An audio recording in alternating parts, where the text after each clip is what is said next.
Hey, my name's Avi Weisfogel. This is the Entrepreneurial Dentist, and wanted to come to you first to explain the idea behind this. Yeah, dentists come out of school with a lot of debt and zero business experience, and the idea is just go out and learn it, right? Come out of school with some knowledge, a lot of sciences that you'll never use again, some skills, maybe enough to where you're okay to start out, but then you really go out and you start practicing and you can go ahead and master the field of dentistry. There's not a dentist I meet 20 years in who can't do a great crown. On the other hand, I am meeting dentists every single day who are up to their eyeballs in debt, who are given what are called ideas by others in terms of how they can run their business. And that means consultants, that means your supply company, your equipment companies. I mean, you can get loans for almost anything you want. And this is the purpose of this video, and other videos like it are going to be to help guide you in an everyday fashion when it comes to business. So let's start with business tip number one. If you have a practice that is gorgeous, beautiful equipment, right? You paid a lot of money for that equipment, and then your practice does roughly $1 million in income, and you go to sell it, and you have another practice that is also doing $1 million, and they have just the basics: chairs, handpieces, suction, compression, everything that you need to run a practice. There are things that you need and things that you want and different levels of quality. Which practice sells for more? Which practice is worth more? How much do you actually pay for equipment? I recently came across a dentist who bought someone else's practice. I said, well, tell me about the practice. Practice is very small. I said, how small? Well, they don't see any patients. I said, well, then it doesn't seem like you bought a practice. You bought a location. How long's it been there for? What happened to the patients? I don't know. So you're buying somebody else's practice. The equipment's a couple years old, and it's not like he picked it. Somebody else picked it. Might have been in okay shape. And a bank funded him to buy this practice to the tune of $400,000. This blew my mind. $400,000. So without a plan. Now I just have to figure out how to get patients. Really what you're going to have to figure out is how you're going to pay that note payment every single month. I spoke to a good friend of mine yesterday, and the idea was I have to be able to produce $100,000 this month, because if I don't produce $100,000, I don't cover my overhead. And so this pressure is on to make $100,000 in terms of production collection just to pay overhead, meaning if she produces and collects 110, now she's made $10,000. The problems are rampant. It is so easy for a dentist to get in over his head. You're looking at one who got in way over his head. I wanted all the best toys. CEREC, CT scans, scanners, digital x-rays, you name it. I wanted it. I wanted these toys because they make it seem so appealing. Now, if this was a business that was actually looking out for the dentist, all the big companies, Shine, Patterson, Benko, and I'm not trying to knock them, but I am trying to say they make it really easy for a dentist to get in over his head. You want a CEREC machine? Sign here. Same if you want the other one, the E4D, whatever it is. Any type of crown making and milling machine, camera and milling machine. It costs money, and trying to sell it as this is going to build your practice is nonsense. It is hogwash. There is no patient who is going to go to you because your equipment is the nicest.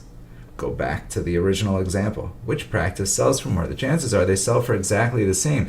If you asked me, I'd rather have the other one, because you can make small improvements as far as the look, and it'll have the same exact feel and fresh as a brand new office.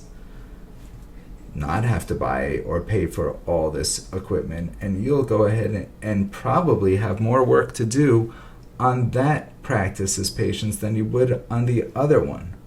What exactly are you even getting when you buy a practice?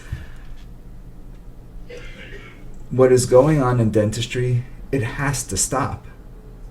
I meet more and more dentists over and over again who are just leveraged to their eyeballs, and they're taking out high interest loans just to pay off for a little bit of air.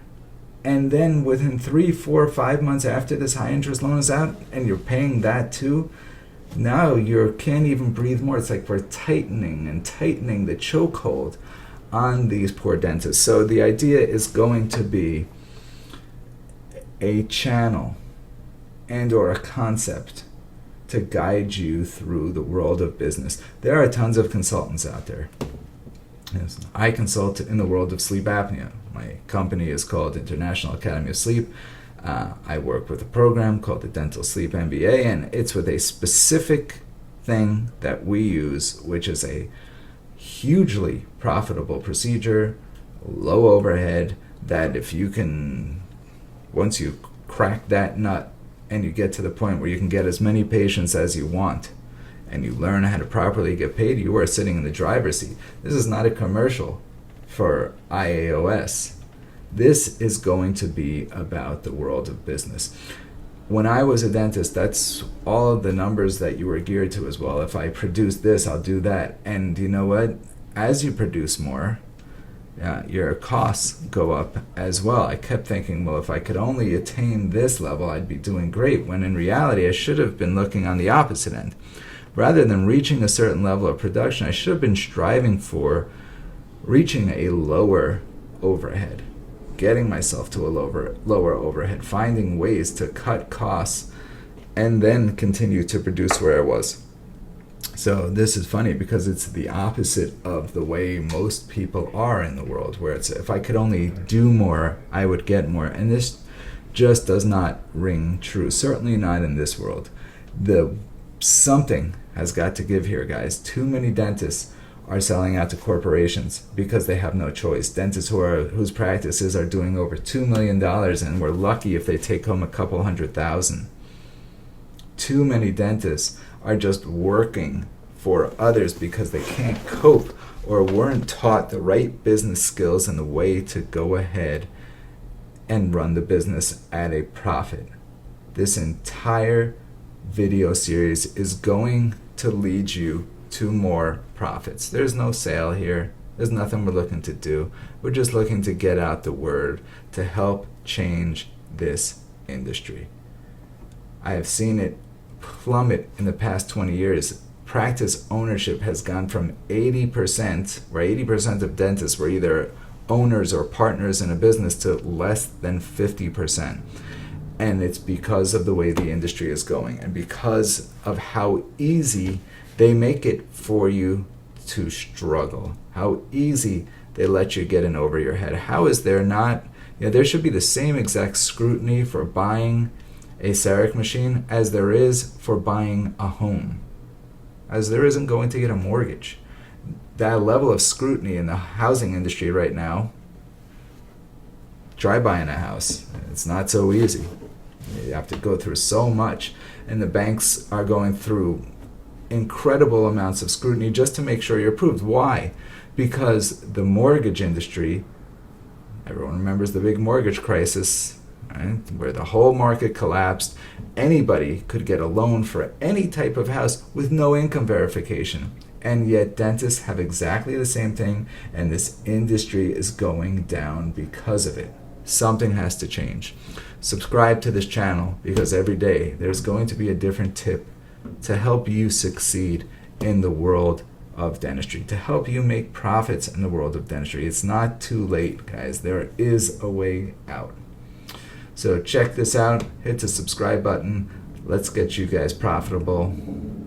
Let's change this industry back to one where you can actually make a good living and not have to think twice about it. There will be interviews coming up, just different daily tips. I hope you enjoy them, and have a great day.